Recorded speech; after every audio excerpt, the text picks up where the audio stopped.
نحمده ونستعينه ونؤمن به ونتوكل عليه ونعوذ بالله من شرور أنفسنا ومن سيئات أعمالنا من يهده الله فلا مضل له ومن يضلله فلا هادي له أشهد أن لا إله إلا الله وحده لا شريك له وأشهد أن محمدًا عبده ورسوله أرسله بالهدى ودين الحق ليظهره على الدين كله وكفى بالله شهيدا اللهم صل على محمد وعلى آل محمد كما صليت على إبراهيم وعلى آل إبراهيم إنك حميد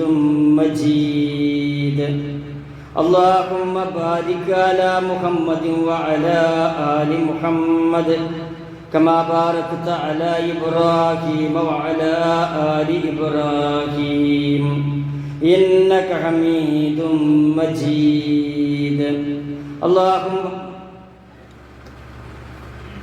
اللهم صل على محمد وعلى آل محمد كما صليت على إبراهيم وعلى آل إبراهيم إنك حميد مجيد اللهم بارك على محمد وعلى آل محمد كما باركت على إبراهيم وعلى آل إبراهيم إنك حميد مجيد أما بعد فإن خير الكلام كلام الله وخير الهدي هدي محمد صلى الله عليه وسلم وشر الأمور محدثاتها وكل محدثة بدعة وكل بدعة ضلالة وكل ضلالة في النار إن أريد إلا الإصلاح ما استطعت وما توفيقي إلا بالله عليه توكلت وإليه أنيب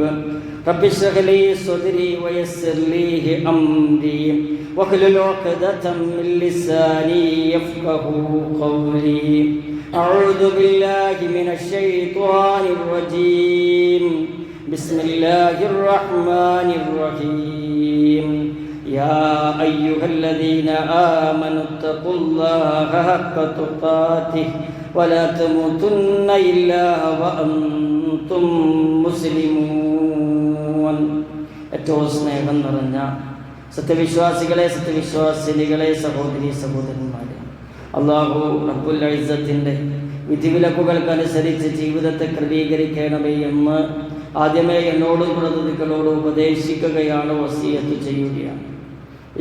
വിശുദ്ധ റമദാനിൻ്റെ പുണ്യദിനങ്ങൾ നിമിഷാർത്ഥങ്ങളെ കൊണ്ട് മുന്നോട്ട് പോയിക്കൊണ്ടിരിക്കുകയാണ്.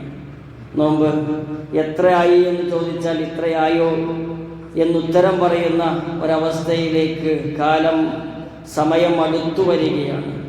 സങ്കടകരവും ഭയാനകവുമായ കുറേ വാർത്തകളാണ് റമദാനിലെ ഓരോ പ്രഭാതമുലരുമ്പോഴും കഴിഞ്ഞ വർഷങ്ങളെ അപേക്ഷിച്ച് ഈ വർഷം നമ്മൾ കേൾക്കുന്നത്.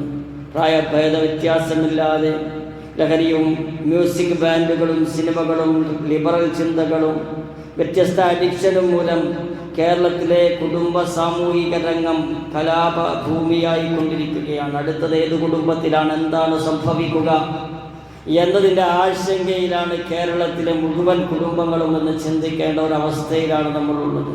സഹപാഠിയെ കൊന്നിലാഘവത്തോടെയും നിർഭയത്വത്തോടെയും അതിനെക്കുറിച്ച് സോഷ്യൽ മീഡിയയിൽ ചാറ്റ് ചെയ്യുന്ന പുതുതലമുറ അത് ഫാഷനായി മാറ്റിക്കൊണ്ടിരിക്കുകയാണ്. പുതുതലമുറയിലെ വലിയ വിഭാഗത്തിൻ്റെ സഞ്ചാരം എങ്ങോട്ടാണ് എന്ന ചോദ്യത്തിൻ്റെ മുമ്പിൽ ഉത്തരമില്ല. ചാനലുകൾ പ്രശ്നങ്ങളെ ചർച്ച ചെയ്യുന്നു, പരിഹാരങ്ങളെക്കുറിച്ചൊരു വാക്കുപോലും ചാനലിൽ ചർച്ചയ്ക്ക് സംഘടിപ്പിക്കുന്ന വിളിച്ചിരുത്തുന്ന ആളുകളുടെ കയ്യിലില്ല എന്നതാണ് ഒരു പരിഹാര ദാരിദ്ര്യമാണ് നമ്മുടെ യഥാർത്ഥത്തിൽ ചാനലുകളിലും കടത്തിണ്ണകളിലും പള്ളി വരാന്തകളിലും വീടിൻ്റെ അകങ്ങളിലുമൊക്കെയുള്ള ചർച്ചയ്ക്ക് അവസാനം പ്രശ്നം പറയും, പരിഹാരമില്ല എന്നൊരവസ്ഥയിലൂടെയാണ് മുന്നോട്ട് പോകുന്നത്.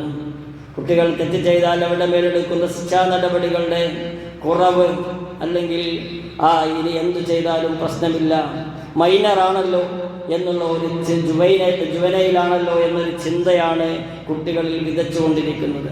അരാജകത്വങ്ങളിൽ നിന്നും തിന്മകളിൽ നിന്നും എങ്ങനെ തലമുറയെ രക്ഷപ്പെടുത്താമെന്ന ഉത്തമ മാതൃക യഥാർത്ഥത്തിൽ ഇസ്ലാമിനുണ്ട്.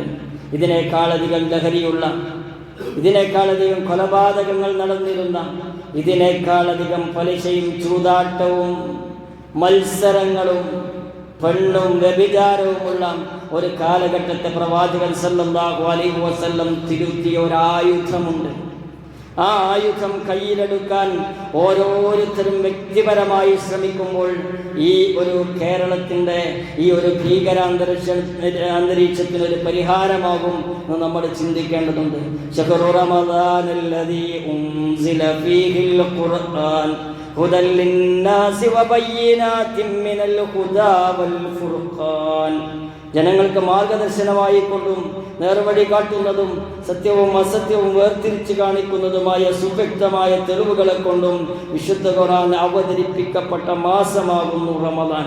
റമദാൻ മാസത്തിലാണ് നമ്മൾ നിലകൊള്ളുന്നത്. ഇത് ഖുർആൻ ഇറങ്ങിയ മാസമാണ്. സത്യാസത്യ വിവേചനവും മാനവരാശിക്കുള്ള മാർഗദർശനവും പകർന്നു നൽകിക്കൊണ്ട് മാലോകരുടെ നാഥൻ, മനസ്സറിയുന്ന നാഥൻ, ഭാവി അറിയുന്ന നാഥൻ, ഭൂതത്തെ കൃത്യമായി അറിയുന്ന നാഥൻ, എല്ലാം എഴുതി വച്ചിട്ടുള്ള നാഥൻ വലിയ പരിഹാരമാണ് ഖുർആനിൻ്റെ ഓരോ ആയത്തുകളിലൂടെ നമ്മളോട് പറഞ്ഞു തരുന്നത്. പകച്ചു നിൽക്കുന്ന സമൂഹത്തോട് ഖുർആനിന് ചിലത് പറയാനുണ്ട്. ഇന്നഹാദൽ ഖുർആന യഹ്ദീ ലില്ലതീ ഹിയ അഖ്വം. ഈ ഖുർആൻ ഏറ്റവും ചൊവ്വായതിലേക്കാണ് വഴി നടത്തുന്നത്. ഒരാൾ ഖുർആൻ അല്ലാത്ത ഏത് പരിഹാരം സ്വീകരിച്ചാലും അയാൾ പടുകുഴിയിലേക്ക് മറിഞ്ഞു വീഴേണ്ടി വരും. ഖുർആൻ അല്ലാതെ ഈ ലോകത്തൊരു പരിഹാരവുമില്ല. പ്രവാചകൻ സല്ലല്ലാഹു അലൈഹി വസല്ലമയുടെ ചര്യയിലേക്ക് നാം ഓരോരുത്തരും വ്യക്തിപരമായി മടങ്ങുമ്പോൾ മാത്രമേ നമുക്ക് യഥാർത്ഥത്തിലുള്ള പരിഹാരത്തിലേക്ക് എത്തിച്ചേരാൻ സാധിക്കുകയുള്ളൂ. ഈ ചിന്തിക്കുന്ന മനഃശാസ്ത്രജ്ഞന്മാരും ഈ ആലോചിക്കുന്ന രാഷ്ട്രീയ പടുക്കളും ഒരു പരിഹാരവും നമുക്ക് സ്പോൺസർ ചെയ്യുകയില്ല. എല്ലാ പരിഹാരവും ഖുർആനിലുണ്ട്, എല്ലാ പരിഹാരവും സുന്നത്തിലുണ്ട്. ദുർമൂർത്തികൾ ആരാധിക്കാതിരിക്കുകയും അള്ളാഹുവിനെ മാത്രം ആരാധിക്കുകയും അള്ളാഹുവിനെയും പ്രവാചകൻ സല്ലല്ലാഹു അലൈഹി വസല്ലമയെയും അനുസരിക്കുകയും ചെയ്യുന്ന ഒരു കാലത്തിലേക്ക് മടങ്ങിപ്പോകാതെ ഈ ഭീകരാന്തരീക്ഷത്തിന് ഒരു പരിഹാരമുണ്ടാകില്ല എന്ന് നമ്മൾ ചിന്തിക്കണം. ദുർമൂർത്തികളിലേക്കാണ് അന്ധകാരത്തിന്റെ ആളുകൾ ക്ഷണിക്കുന്നത്. അല്ലാഹു വലിയുല്ലദീന ആമനൂ യുഖ്രിജുഹും മിനൽ ദുലുമാതി ഇലൻ നൂർ വല്ലദീന കഫറൂ ഔലിയാഅഹുമുത് താഗൂത്ത് യുഖ്രിജൂനഹും മിനൻ നൂരി ഇലൽ ദുലുമാതി ഉലൈക അസ്ഹാബുൻ നാരി ഹും ഫീഹാ ഖാലിദൂൻ. അല്ലാഹു തന്റെ പറയുകയാണ്, വിശ്വസിച്ചവരുടെ രക്ഷാധികാരിയാകുന്നു അല്ലാഹു. വിശ്വസിച്ചവരുടെ രക്ഷാധികാരിയാകുന്നു അല്ലാഹു. അവൻ അവരെ ഇരുട്ടിൽ നിന്നും വെളിച്ചത്തിലേക്ക് കൊണ്ടുവരുന്നു ഖുർആനിലൂടെ, സുന്നത്തിലൂടെ. എന്നാൽ സത്യനിഷേധികൾ, രക്ഷാധികാരികൾ ദുർമൂർത്തികളാകുന്നു. വെളിച്ചത്തിൽ നിന്നും ഇരുട്ടുകളിലേക്കാണ് ഇങ്ങനെയുള്ള ദുർമൂർത്തികൾ അവരെ ക്ഷണിച്ചു കൊണ്ടുപോകുന്നത്. അവരാണ് നരകാവകാശികൾ. അഥവാ അള്ളാഹുവിന്റെ ഗൈഡൻസ് സ്വീകരിക്കാതെ, പ്രവാചകൻ സല്ലല്ലാഹു അലൈഹി വസല്ലമയുടെ ഗൈഡൻസ് സ്വീകരിക്കാത്ത ഒരാൾ ചെന്നു ചേരുന്നത് മഹാവെളിച്ചത്തിൽ നിന്നും കൂരിരുട്ടിലേക്കാണ് എന്ന് തിരിച്ചറിയണം. ഇവിടെ നമുക്ക് എന്ത് ചെയ്യാൻ പറ്റും? ഒന്നാമത്തേത്, വിശുദ്ധ ഖുർആൻ അവതീർണമായ ഈ മാസം നാം ഖുർആൻ പഠിക്കുകയും അതിന്റെ സന്ദേശങ്ങൾ ജനങ്ങളിലേക്ക് എത്തിക്കുകയും ചെയ്യണം. ഖദ് ജാഅകും മിനല്ലാഹി നൂറുൻ വകിതാബും മുബീൻ. നിങ്ങൾക്കിതാ അല്ലാഹുവിൽ നിന്നൊരു പ്രകാശവും വ്യക്തമായ ഒരു ഗ്രന്ഥവും വന്നിരിക്കുന്നു. യഹ്ദീ ബിഹില്ലാഹു മനിത്തബഅ സുബുലസ്സലാം വയുഖ്രിജുകും മിനൽ ദുലുമാതി ഇലൻ നൂരി ബിഇദ്നിഹി വയഹ്ദീഹിം ഇലാ സിറാത്തിൻ മുസ്തഖീം. അള്ളാഹു തന്റെ പൊരുത്തം തേടിയവരെ അത് മുഖേന സമാധാനത്തിന്റെ വഴിയിലേക്ക് നയിക്കുന്നു. ഉത്തരവ് മുഖേന അത് തന്റെ ഉത്തരവ് മുഖേന അന്ധകാരങ്ങളിൽ നിന്നും പ്രകാശത്തിലേക്ക് കൊണ്ടുവരികയും നേരായ പാതയിലേക്ക് അവരെ നയിക്കുകയും ചെയ്യുന്നു. സിറാത്തുൽ മുസ്തഖീമിലേക്ക് എത്തുക, അതാണ് വേണ്ടത്. ഇന്ന് നാം കാണുന്ന കുറ്റകൃത്യങ്ങളുടെയും കൊലപാതകങ്ങളുടെയും അടിസ്ഥാനം എന്താണ്? ലഹരിയാണ്, മ്യൂസിക് ബാൻഡുകളാണ്, പലിശ ഇടപാടുകളാണ്, ധൂർത്താണ്, അടിച്ചുപൊടിയാണ്. ഇതൊക്കെ ഇസ്ലാം അച്ചട്ടു നിരോധിച്ച സംഗതികളാണ്. അതിലൊക്കെ ചെന്നുപെടുന്നവർക്ക് അവസാനം വരുന്ന ദുരന്തമാണ്, ആ നേർക്കാഴ്ചയാണ് നമ്മൾ വീഡിയോകളിലൂടെ കാണുന്നത്, അറിയുന്നത്. യാ അയ്യുഹല്ലദീന ആമനൂ ഇന്നമൽ ഖംറു വൽ മൈസിറു വൽ അൻസാബു വൽ അസ്ലാം റിജ്സും മിൻ അമലി ശൈത്താൻ ഫജ്തനിബൂഹു ലഅല്ലകും തുഫ്ലിഹൂൻ. സത്യവിശ്വാസികളെ, മദ്യവും ചൂതാട്ടവും പ്രതിഷ്ഠികളും പ്രശ്നം വെച്ചു നോക്കലും അമ്പുകളും പൈശാചികമായ മ്ലേച്ഛവൃത്തികളാകുന്നു. ജ്യോത്സ്യനെ കാണൽ മ്ലേച്ഛവൃത്തിയാണ്, മദ്യം കഴിക്കൽ മ്ലേച്ഛവൃത്തിയാണ്, ചൂതാട്ടം നടത്തൽ മ്ലേച്ഛവൃത്തിയാണ്, പ്രതിഷ്ഠകൾ സ്ഥാപിക്കൽ, അമ്പുകൾ വെച്ച് ഭാഗ്യം നോക്കൽ എല്ലാം പൈശാചികമായ പ്രവർത്തനമാണ്. അതിനാൽ അതൊക്കെ വർജിക്കണം. ലഅല്ലകും തുഫ്ലിഹൂൻ, എങ്കിൽ നിങ്ങൾ വിജയിക്കും. ഇന്നമാ യുരീദു ശൈത്വാനു അൻ യൂഖഅ ബൈനകുമുൽ അദാവതു വൽ ബഗ്ളാഉ ഫിൽ ഖംറി വൽ മൈസിർ യസുദ്ദകും അൻ ദിക്രില്ലാഹി വഅനിസ് സ്വലാം ഫഹൽ അൻതും മുൻതഹൂൻ. പിശാച് ഉദ്ദേശിക്കുന്നത് മദ്യത്തിലൂടെയും ചൂതാട്ടത്തിലൂടെയും നിങ്ങൾക്കിടയിൽ ശത്രുതയുണ്ടാക്കാൻ, വിദ്വേഷമുണ്ടാക്കാനാണ്. ശത്രുതയും വിദ്വേഷവും അല്ലാതെ മദ്യത്തിൽ നിന്ന് ഉൽപ്പന്നമായി മറ്റെന്തുണ്ട്? അതാണ് അതിൻ്റെ ഉൽപ്പന്നമായി വരുന്നത്. അള്ളാഹുവിനെ ഓർമ്മിക്കുന്നതിൽ നിന്ന് മദ്യം തടയുന്നു, ചൂതാട്ടം തടയുന്നു, നിസ്കാരത്തിൽ നിന്ന് മദ്യവും ചൂതാട്ടവും തടയുന്നു.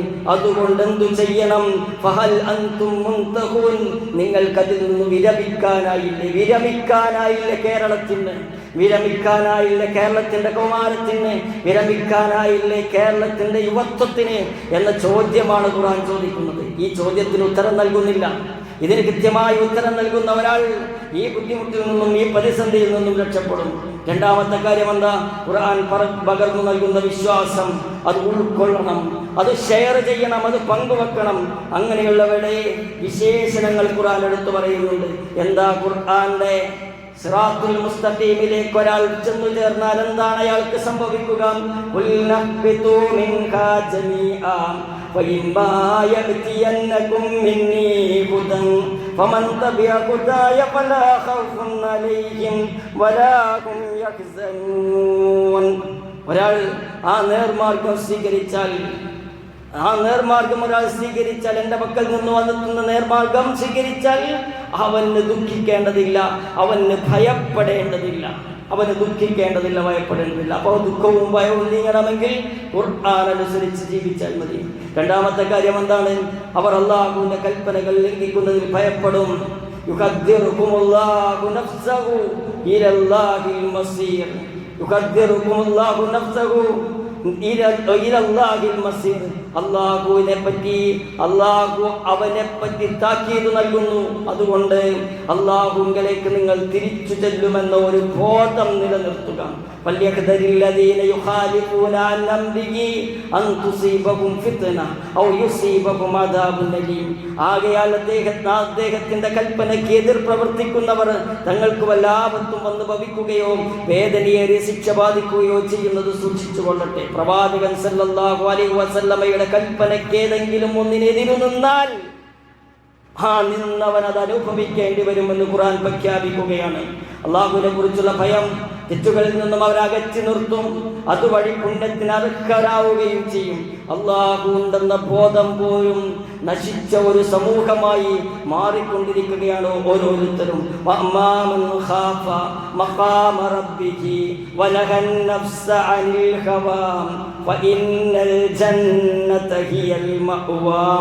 അപ്പോൾ ഏതൊരാൾ തന്റെ രക്ഷിതാവിന്റെ സ്ഥാനത്ത് ഭയപ്പെടുന്നുവോ, മനസ്സിനെ തന്നിഷ്ടത്തിൽ നിന്ന് വിലക്കി നിർത്തുകയും ചെയ്യുന്നുവോ അവന് സ്വർഗം തന്നെയാണ് സങ്കേതം.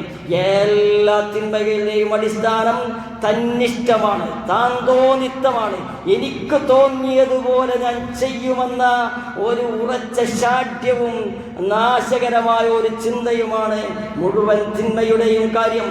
അതിൽ നിന്ന് രക്ഷപ്പെടണമെങ്കിൽ അള്ളാഹുവിനെ ഭയപ്പെടുക, അതല്ലാതെ മാർഗമില്ല. അള്ളാഹുവിനെ ഭയപ്പെട്ടത് കൊണ്ടാണ് ജാഹിലിയ്യ സമൂഹം ഖൈറു ഉമ്മത്തായി മാറിയത്. ഈ ഖുർആനിക സന്ദേശത്തിലൂടെ പുതിയ കാലത്തും മാറ്റങ്ങൾ ഉണ്ടാകുമെന്ന് ഉറച്ചു വിശ്വസിക്കേണ്ടവരാണ് മുസ്ലിങ്ങൾ. ഇനി രക്ഷയില്ലെന്ന് ചിന്തിക്കേണ്ടവരല്ല മുസ്ലിങ്ങൾ. ഖുർആനെ എടുത്ത് പുറത്തേക്ക് കൊടുക്കുക.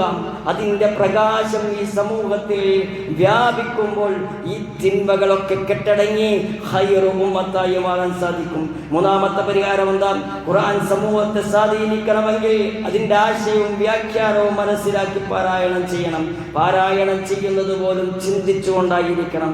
തറാവീഹിന് ഇമാം ഓതുന്ന ആയത്തുകളിലൂടെ ചിന്തകളെ കടത്തിക്കൊണ്ടുപോകണം. നിശാഇന് സുബ്ഹിക്ക് മഗ്രിബിന് ഉറക്കെ ഓതുമ്പോൾ അതിൻ്റെ കൂടെ മനസ്സിനെ സഞ്ചരിപ്പിക്കാൻ കഴിഞ്ഞവന് മാത്രമേ തഖ്വയിൽ നിലകൊള്ളാൻ സാധിക്കുകയുള്ളൂ. അഫലാ യതദബ്ബറൂനൽ ഖുർആൻ അം അലാ ഖുലൂബിൻ അഖ്ഫാലുഹാ. അല്ലാഹു തആല പറയുകയാണ്, അപ്പോൾ അവർ ഖുർആൻ ചിന്തിച്ച് മനസ്സിലാക്കുന്നില്ലേ, അതോ അവരുടെ ഹൃദയങ്ങളിൽ പൂട്ടുകളിട്ട് പൂട്ടിയിരിക്കുകയാണ്. ഹൃദയം പൂട്ടുകളിട്ട് പൂട്ടിയവന് ഖുർആനിന്റെ ചിന്തയിലേക്ക് വരാൻ സാധിക്കുകയില്ല. അപ്പോൾ ഒരാൾക്ക് ഖുർആനിന്റെ ചിന്തയിലേക്ക് വരാൻ സാധിക്കുന്നില്ലെങ്കിൽ അയാളുടെ ഹൃദയം പൂട്ടുകളിട്ട് പൂട്ടിയിട്ടുണ്ട്. ആ പൂട്ടി റമളാനിലെങ്കിലും തുറന്നിട്ടില്ലെങ്കിൽ അയാൾക്ക് വലിയ നഷ്ടമുണ്ടാകുമെന്ന് ചിന്തിക്കണം. ജീവിതത്തിൽ നാം സ്വപ്നം കണ്ട പലതും നേടി, വീട് നേടി, കുടുംബത്തിന്റെ പുരോഗതി നേടി, ജോലി നേടി. എന്നാൽ ഖബറിൽ ഉത്തരം പറയാനുള്ള ഉത്തരങ്ങളെ നേടിയോ? അല്ലാഹു റബ്ബി എന്ന് പറയാൻ പ്രവാചകന്റെ രൂപം കാണിച്ചു തരുമ്പോൾ ഈ രൂപത്തെ ഇത് എന്റെ പ്രവാചകനാണെന്ന് പറയാൻ, ഈ കിതാബ് ഖുർആനിന്റെ ഇമാമാണെന്ന് പറയാനുള്ള ഉത്തരത്തെ തേടുന്നതിൽ പരാജയപ്പെട്ടു.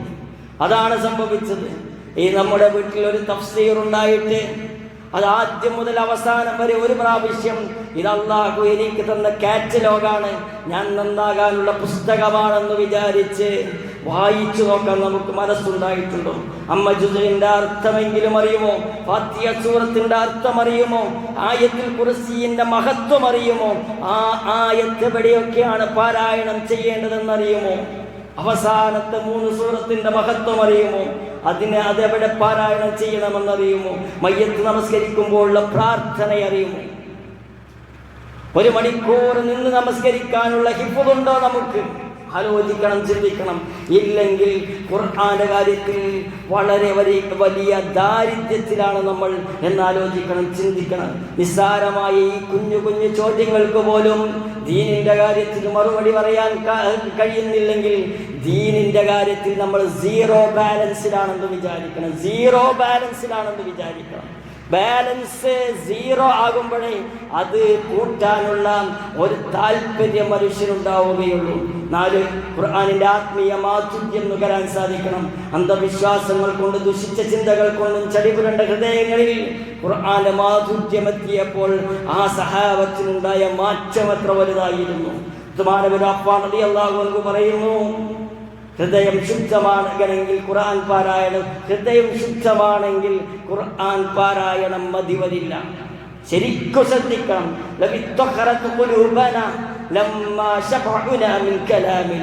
ഒരാൾ ഖുർആൻ പാരായണം നിർത്തുകയേയില്ല അയാളുടെ ഹൃദയം ശുദ്ധമാണെങ്കിൽ. അയാളുടെ ഹൃദയം ശുദ്ധമല്ലെങ്കിൽ അയാൾ 1.5 പേജ് ഓതി നിർത്തും, 1/2 പേജ് ഓതി നിർത്തും, 2 പേജ് ഓതി നിർത്തും, 4 പേജ് ഓതി നിർത്തും. എന്തുകൊണ്ട്? ഹൃദയ ശുദ്ധീകരണം വന്നിട്ടില്ല. അതാണ് കുഴപ്പം. ആരൊക്കെ ഇന്നലെ ഖുർആൻ എടുത്തിട്ട് 4 പേജിലധികം ഓതാൻ കഴിഞ്ഞിട്ടില്ലെങ്കിൽ അവർ വിചാരിക്കേണ്ട ഒരു വിചാരത്തെ കുറിച്ചാണ് ഉസ്മാൻ ഇബ്നു അഫ്ഫാൻ റളിയല്ലാഹു അൻഹു പറയുന്നത്. നിന്റെ മനസ്സ് ശുദ്ധമല്ല, നീ തിന്മയിൽ നിന്ന് മുക്തനല്ല, നീ ശഹ്വാത്തുകളിൽ നിന്നും മാറി നിൽക്കുന്നില്ല.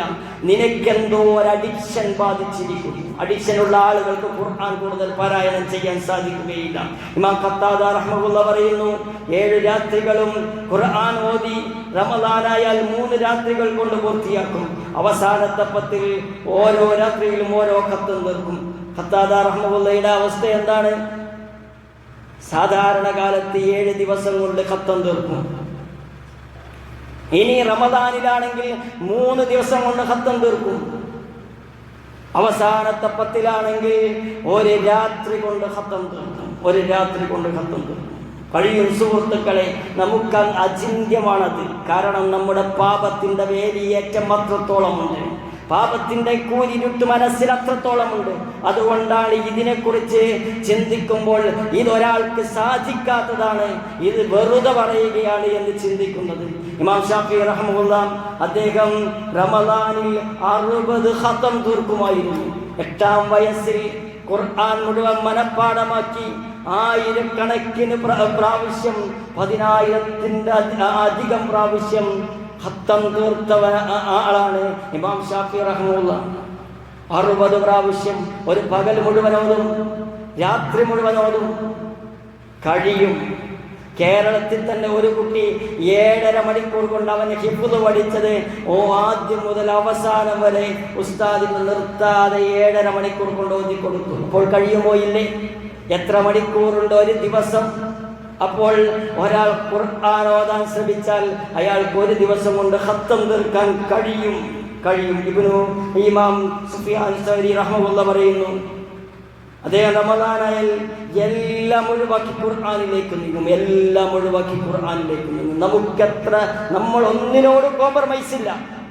സമയം അഡീഷണലായുണ്ടെങ്കിൽ ഖുർആൻ പാരായണം ചെയ്യുക എന്നിടത്തേക്കാണ് ഞാനും നിങ്ങളും ചൂണ്ടുന്നത് എന്ന് ആലോചിക്കണം. 5 ആത്മീയതയുടെ അനുഭൂതി തടയപ്പെട്ടവരിൽ നമ്മളില്ലെന്ന് ഉറപ്പുവരുത്തുക. ഖുർആൻ ആത്മാവിന് നൽകുന്ന ഒരു പ്രകാശമുണ്ട്, ഒരു മാധുര്യമുണ്ട്, ഒരു സുഗന്ധമുണ്ട്. ആ സുഗന്ധം മനസ്സിലേക്ക് എടുത്തു വെക്കാൻ നമുക്ക് സാധിച്ചിട്ടില്ല എന്ന് നമ്മൾ തിരിച്ചറിയുക. ഇമാം ഹസനുൽ ബസ്രി റഹ്മത്തുള്ളാഹി പറയുന്നു, 3 കാര്യങ്ങളിൽ നിങ്ങൾ ജീവിത മാധുര്യം തിരക്കുക. 1 നമസ്കാരത്തിൽ, 2 ഖുർആനിൽ, 3 ദിക്റുള്ള ദൈവസ്മരണയിൽ. നിങ്ങൾ മാധുര്യം കണ്ടെത്തിയാൽ സന്തോഷത്തോടെ മുന്നോട്ട് പോകുക. മാധുര്യം കാണാനായില്ലെങ്കിൽ ഉറപ്പിക്കുക തൻ്റെ കവാടം പൂട്ടിക്കിടക്കുകയാണെന്ന്. നിസ്കാരത്തിൽ മാധുര്യമില്ല. ഖുർആൻ പാരായണം ചെയ്യുമ്പോൾ അസ്വസ്ഥതയുണ്ട്, മാധുര്യമില്ല. അല്ലാഹുവിനെ ഓർക്കാൻ നാവ് പൊങ്ങുന്നില്ല എങ്കിൽ അവന്റെ ഹൃദയം പൂട്ടിടപ്പെട്ടിരിക്കുന്നു. ഖതമല്ലാഹു അലാ ഖുലൂബിഹിം വഅലാ സമഇഹിം വഅലാ അബ്സാരിഹിം ഗിശാവ. അവന്റെ കണ്ണും കാതും അവൻ നാവുമെല്ലാം ഹൃദയവുമെല്ലാം സീല് വെച്ചിരിക്കുന്ന ഒരവസ്ഥയിലാണെന്ന് മനസ്സിലാക്കണം. 6ാമത്തെ കാര്യം, ഖുർആൻ ഹൃദയ വികാരമാകണം. ഖുർആന്റെ മുമ്പിൽ മനസ്സും ശരീരവും കീഴ്പ്പെടുന്ന അവസ്ഥയിലേക്ക് എത്തണം. ഖുദൈൽ ഇബ്നു ഇയാദ് റളിയല്ലാഹു അൻഹു അദ്ദേഹം വഴിക്കൊള്ളക്കാരനായിരുന്നു. ഖുർആൻ കെട്ടുമാറിയതാണ്. പിന്നെ ഖുർആനെ സ്നേഹിച്ചു, ഖുർആന്റെ കൂടെ നിന്നു. ഉമർ ബിൻ ഖത്താബ് റളിയല്ലാഹു അൻഹു ഖുർആൻ ചിന്തിച്ചപ്പോഴാണ് ഇസ്ലാമിലേക്ക് കടന്നു വന്നത്. മദീനയിലെ ഈ തപ്പനക്കുടിലുകളിൽ സമാധാനം പകർന്നു കൊടുത്തതെന്താ? മ്യൂസിക്കാണോ? ചാനലാണോ? മയക്കുമരുന്നാണോ? ലഹരിയാണോ? അല്ല, പ്രകാശപൂരിതമായ ഖുർആൻ മാത്രം. ആ ഖുർആൻ കൊണ്ടാണ് അന്നത്തെ ആളുകൾ ആനന്ദം കണ്ടെത്തിയിരുന്നത്. ലത്തയിൽ നിന്നും ഉസയിൽ നിന്നും ജാഹിലിയ്യത്തിനെ തിരിച്ചു വിളിച്ചത് ഖുർആന്റെ ഭാഗമായിട്ടാണ്. ജാറങ്ങളിൽ നിന്നും വിഗ്രഹങ്ങളിൽ നിന്നും ആത്മീയ ചൂഷണങ്ങളിൽ നിന്നും സമൂഹത്തിന് മോചനം നൽകാൻ കഴിയുക ഖുർആനിലൂടെയാണ്. അജ്ഞത പേറി പരസ്പരം കഴുത്തറുത്തിരുന്ന സമൂഹത്തെ ഉത്കൃഷ്ടരാക്കി സംസ്കാര സമ്പന്നരാക്കി മാറ്റിയത് അത് ഖുർആനാണ്. ആ ഖുർആനിലേക്ക് മടങ്ങിയാൽ, ആ ഖുർആൻ ഹൃദയത്തിന്റെ ആഴങ്ങളിലേക്ക് ഇറങ്ങിയാൽ അത് രോഗകൂപങ്ങളിൽ വരെ അതിന്റെ സ്വാധീനം നിൽക്കുമെന്ന് ഖുർആൻ തന്നെ പറയുന്നുണ്ട്. അല്ലാഹു നസ്സല അഹ്സനൽ ഹദീസ് കിതാബൻ മുതശാബിഹൻ മസാലി യഖ്ശഇറു മിൻഹു ജുലൂദുൽ ലദീന യഖ്ശൗന റബ്ബഹും ثم تلين جلودهم وقلوبهم إلى ذكر الله ذلك هدى الله يهدي به من يشاء ومن يضلل الله فما له من هاد. അള്ളാഹുവാണ് ഏറ്റവും ഉത്തമമായ വർത്തമാനം അവതരിപ്പിച്ചിരിക്കുന്നത്. അഥവാ വചനങ്ങൾക്ക് പരസ്പരം സാധ്യമുള്ളതും ആവർത്തിക്കപ്പെടുന്നതുമായ വചനങ്ങളുള്ളതുമായ ഒരു ഗ്രന്ഥം. തങ്ങളുടെ രക്ഷിതാവിനെ ഭയപ്പെടുന്നവരുടെ ചർമ്മങ്ങൾക്കത് നിമിത്തം രോമാഞ്ചമുണ്ടായിരിക്കും. അവരുടെ ഹൃദയത്തിന് ചർമ്മങ്ങൾക്ക് രോമാഞ്ചമുണ്ടാകും. അവരുടെ ചർമ്മങ്ങളും ഹൃദയങ്ങളും അള്ളാഹുവിനെ സ്മരിക്കുന്നതിനായി വിനീതമാവുകയും ചെയ്യും. അതത്രേ അള്ളാഹുവിന്റെ മാർഗദർശനം. അത് മുഖേന താൻ ഉദ്ദേശിക്കുന്നവരെ നേർവഴിയിലാക്കും. വല്ലവനെയും അവൻ പിഴപ്പിക്കുന്ന പക്ഷം അവന് വഴികാട്ടിയായി ആരും തന്നെയില്ല. പിഴച്ചുപോയോ വഴികാട്ടിയായി അള്ളാഹു മാത്രമേ ഉള്ളൂ. പിഴച്ചവൻ നല്ല ഒരവസ്ഥയിലേക്ക് വരാൻ അവൻ ഒരൊറ്റ മാർഗമേ ഉള്ളൂ. ഖുർആനിന്റെ ആശയങ്ങളെ പഠിക്കുക, ഖുർആനിന്റെ ആശയങ്ങൾ ജീവിതത്തിലേക്ക് എടുത്തു വെക്കുക, ഖുർആൻ നെഞ്ചിലുണ്ടായിരിക്കുക. ഖുർആൻ അല്ലാതെ വേറെ ഒന്നും പരിഹാരമില്ല. പ്രവാചകൻ സല്ലല്ലാഹു അലൈഹി വസല്ലമയുടെ സ്വഭാവം അത് ഖുർആനായിരുന്നു. നമ്മുടെ സ്വഭാവവും ഖുർആനായാൽ, നമ്മുടെ ഏറ്റവും അടുത്ത ആളും ഖുർആനായാൽ അവിടെയാണ് നമുക്ക് പുരോഗതി ഉണ്ടാവുക എന്ന് നമ്മൾ കൃത്യമായി ചിന്തിക്കണം, ആലോചിക്കണം. മനസ്സിൽ ഈമാനുണ്ടോ അവന് അറിവൊക്കെ ഫലപ്പെടും. മനസ്സിൽ ഈമാനില്ലേ അവൻ്റെ അറിവ് അവന് ഫലപ്പെടുകയില്ല. അവന് ഭൗതികമായ പാരത്രികമായ പുരോഗതിയും ലഭിക്കുകയില്ല. അതുകൊണ്ട് ഖുർആനിനെ നമ്മൾ ഏറ്റവും അടുത്ത് നിർത്തുകയും അതിനെ വേണ്ടത്ര പരിഗണിക്കുകയും ചെയ്യുക. അള്ളാഹുവിൻ്റെ കലാമിനെ ജീവിതത്തിൽ പകർത്തി മുന്നോട്ട് പോകാൻ അള്ളാഹു തആല നമ്മളെ എല്ലാവരെയും സഹായിക്കുമാറാകട്ടെ.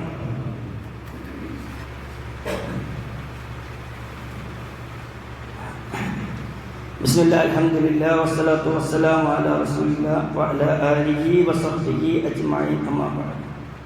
ഒരിക്കൽ കൂടി അള്ളാഹുവിനെ സൂക്ഷിച്ച് ജീവിക്കണമേ എന്ന് എന്നോട് തുടർന്ന് നിങ്ങളോട് ഉപദേശിക്കുകയാണ്, വസിയത്ത് ചെയ്യുകയാണ്.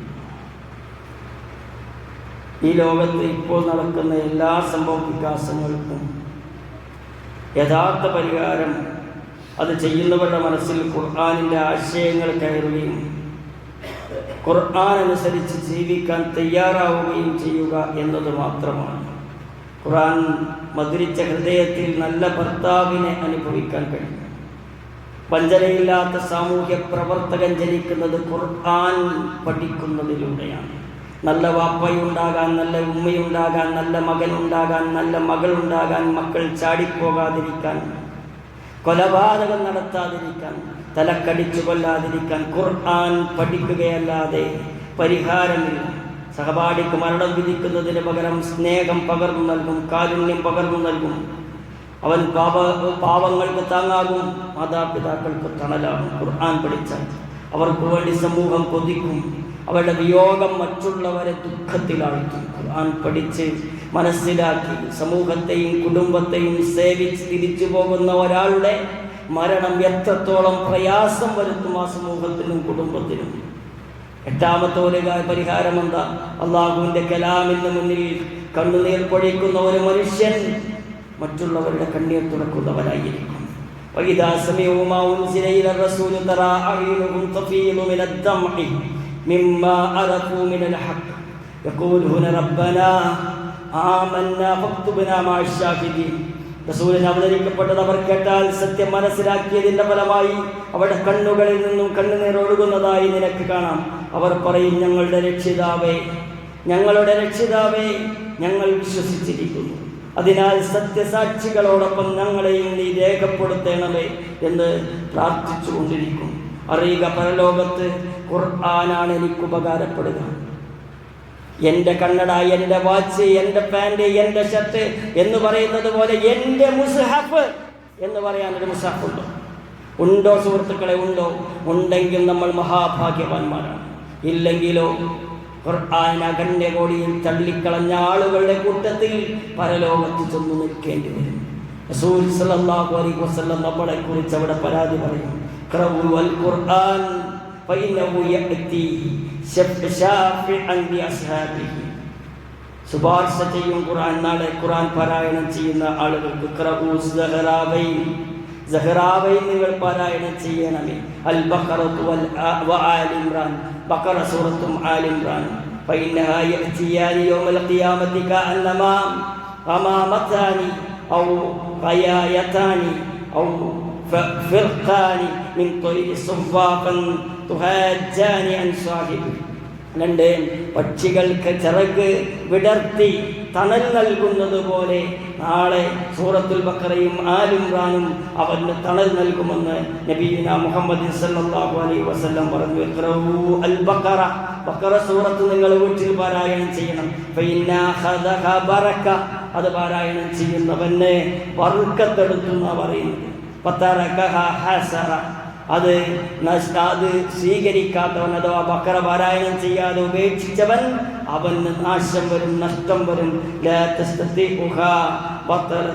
അവനെന്ത് ചെയ്യും? എല്ലാ കാര്യവും ബാത്തിലായി പോകും.